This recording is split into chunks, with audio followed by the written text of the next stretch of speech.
Delegates are one of those functionalities in C# that I really love teaching in a live environment because it's kind of like when we first started teaching object-oriented programming. Or I love the way it works when you teach object-oriented programming to someone for the first time and you can see that light come on. It's like, wow, I got it. And you can see the power that they're feeling. The same thing happens with delegates. And the first time you look at these things, people always kind of got this puzzled look on their face. So let's start off here. If you're not familiar with delegates, you need to get familiar with delegates. They're all over the .NET framework and Windows programming. They are especially used as the basis for events. And so in the next few videos, we're going to talk about delegates, touch on anonymous methods, and then do a little bit of events.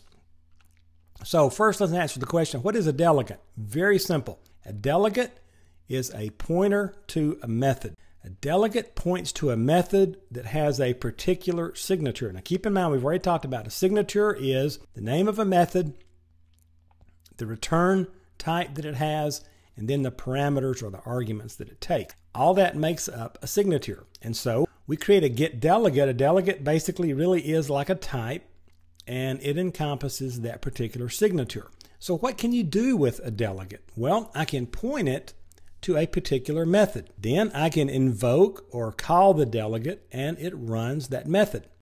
Now, why would I want to do that?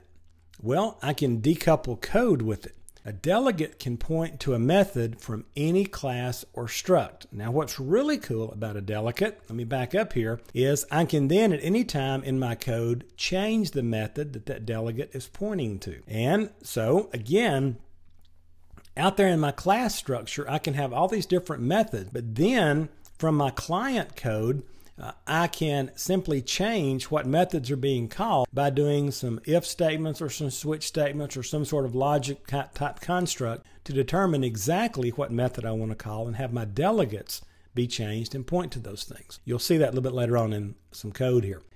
Now, a delegate allows us to treat a single method like a class.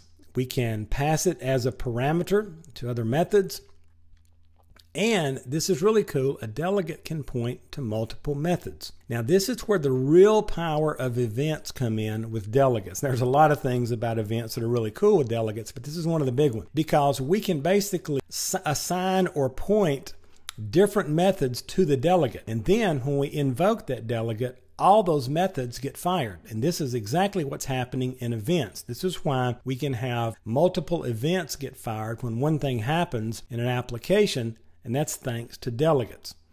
Now the best way to understand the delegate is to see it in code. So what I'm going to do is show you a simple example of a delegate in a separate video that I will entitle Creating Delegates.